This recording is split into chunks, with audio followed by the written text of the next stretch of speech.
Hi everyone. This is my field experience report from my observation hours for Education 202 online.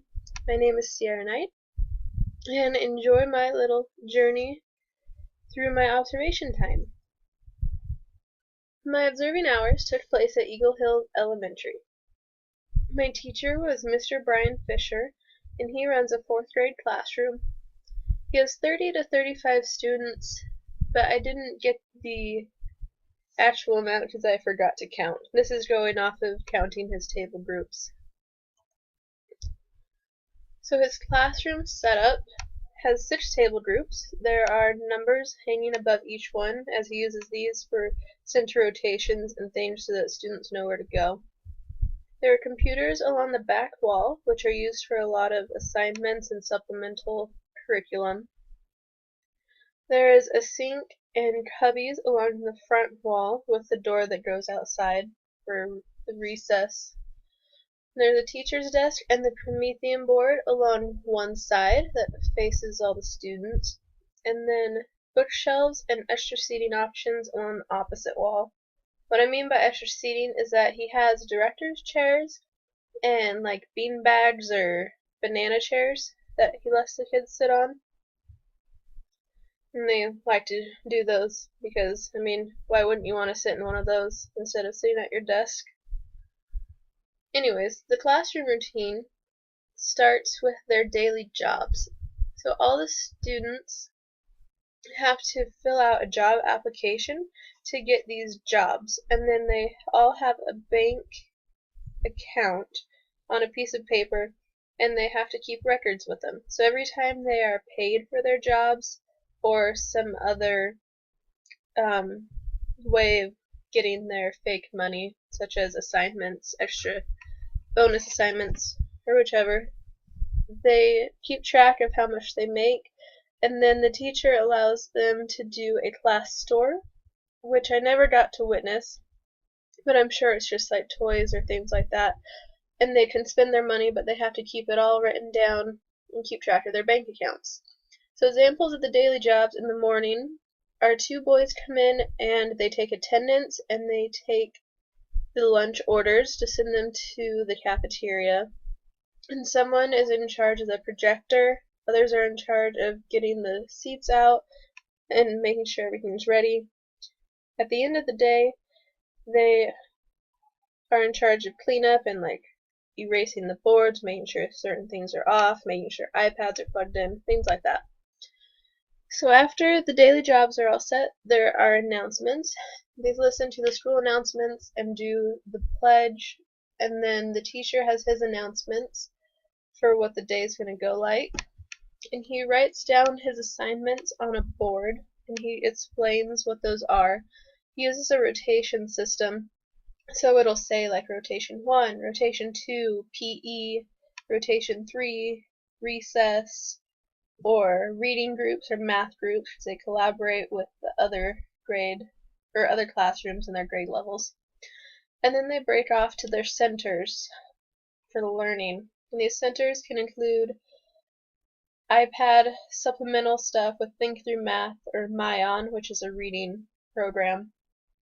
Or some had like a literature group. Sometimes they were doing like articles and writing about articles or doing PowerPoints.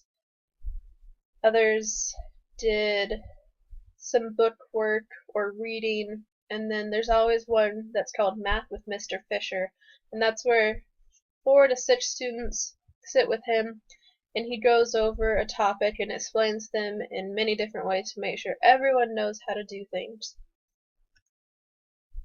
So his classroom methods are what I just said, the rotation systems. He uses a lot of deductive and inductive reasoning with his students. So if he asks a question, he waits and lets a lot of the students think, and then he calls on many of them, and they voice their opinion or their reasoning for why they think it might be this way. And they do this class discussion for, well, did they get to it by deductive or inductive reasoning? Was their reasoning sound? Did they forget other information to make that reason? And so it's a good mix of critically thinking and responding to what's going on in the classroom. And also the group learning, which is what they do in the rotations. Being when there's only one teacher with one group, they have to learn a lot of management and getting along and making sure that they get all their work done. His discipline and attention methods I didn't see too much of. His one attention method is give me 5, which is when all the students turn and they raise their hand to him.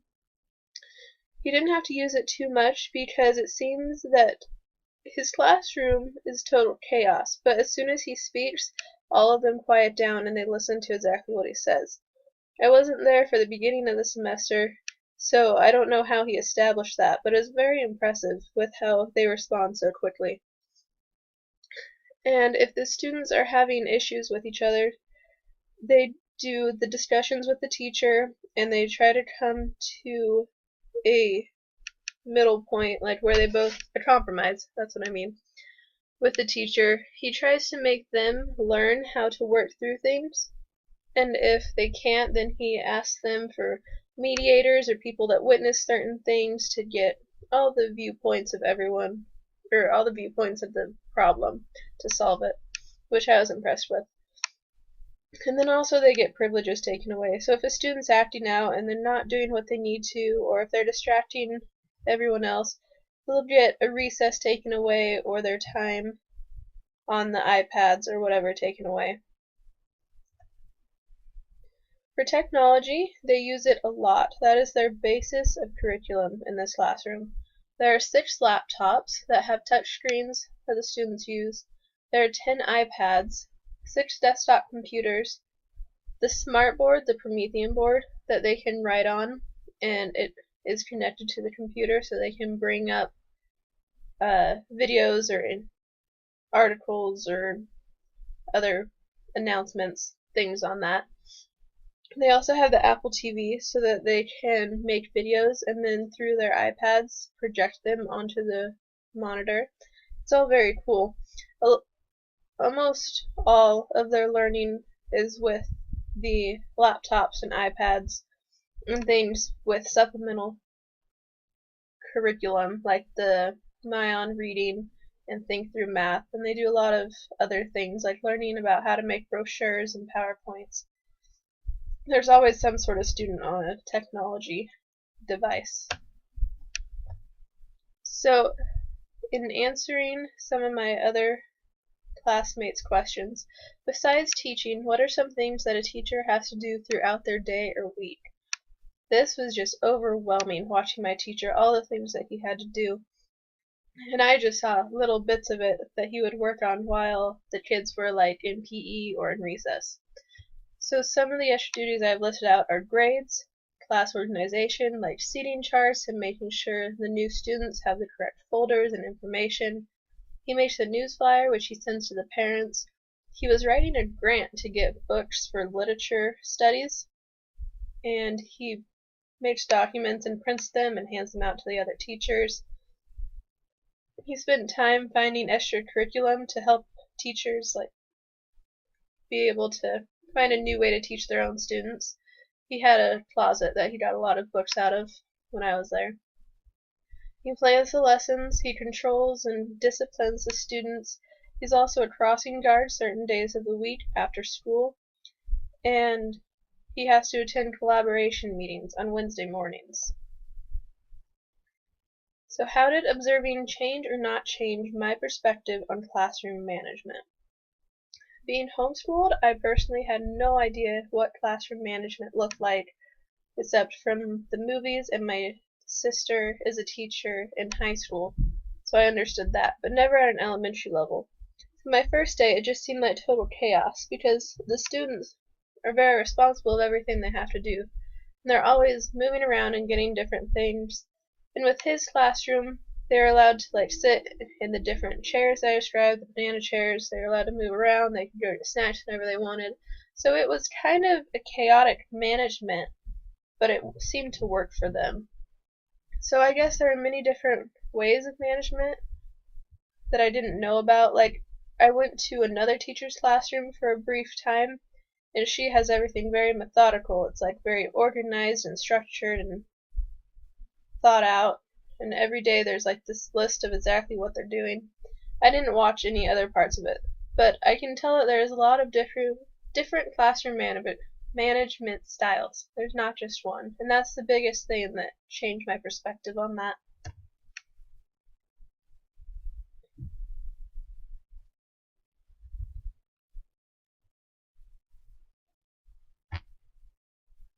Sorry guys, apparently I got a double slide in my PowerPoint and I had to fix it real quick. So after observing another teacher's classroom, do you still feel the same about your grade choice as before? My initial grade choice was 3rd grade, but I wasn't allowed to, there were no teachers that had time for me as a 3rd grade, so I went into 4th grade. And it just helped instill that I want to be in elementary. I enjoyed seeing the 4th grade because they have a lot more responsibilities and can handle things themselves, as opposed to kindergarten, which is very managed by the teacher. But I still feel the same that I want elementary. I don't know exactly what grade though. How do teachers collaborate with other teachers of the same grade level or subject? Every Wednesday at Eagle Hills they do collaboration, and he allowed me to come and be a part of that. So first they collaborate with all the teachers and the principal. They go over different curriculum and stuff. When I was there, they were going over the standardized testing for this spring and schedules and what's the best way to do things, talking about what rooms they should use, what laptops, how to be the most effective so that everyone had a chance to do things with minimal distractions and that there was time for every student to do their tests. After that, they broke down into grades, and so all the 4th grade teachers, which there are 3 of them, came together in one room, and they were discussing an art gallery contest that they were doing. So they were discussing who won those, and they were discussing different curriculum ideas and how to manage different students. It was interesting to be a part of. So while observing, did you find the methods/approaches the teacher used to be helpful? Will you use some of the methods you saw in your future classroom? A lot of the approaches I saw I didn't quite grasp or understand because they seemed a little chaotic. I really appreciated how he could just stand and talk to the class and they immediately answered him. And that's what I would like to incorporate into my classroom. The Give Me 5 was very good at helping establish listening, and I think I might use that one. He also used a lot of rotations, which was interesting, and it seemed like crazy because I didn't understand how all the students knew exactly what they were doing, but it was a good way to get everyone to be doing what they needed to at their level, so it was really good. As for my overall experience, the main things I learned are that teachers have many, many duties. They are always doing stuff. Just because the kids are out at recess doesn't mean the teachers get a break. They have so much that they have to do. It's a hard but a really rewarding occupation. I was able to instruct some of the groups. I helped with some literature studies, and I helped them understand what kinds of things they needed to incorporate. One of the main things I was in charge of was a science group, so it was just a basic science one that almost everyone's done, where you take the nail and the magnet and you see what's attracted to it: wood, cork, plastic, pennies, paper clips, and then you rub the magnet with the nail and then you transfer the magnetic force over to the nail. And so it was really fun watching the students go through that process and see what kinds of things are magnets attracted to, and then learn about transferring over the forces. And I was in charge of that and taught them, and it was just great to see the light bulbs go off, and that's what I really enjoyed. I enjoyed the interaction with all the kids, and it was just a very nice vibe. I enjoyed it a lot.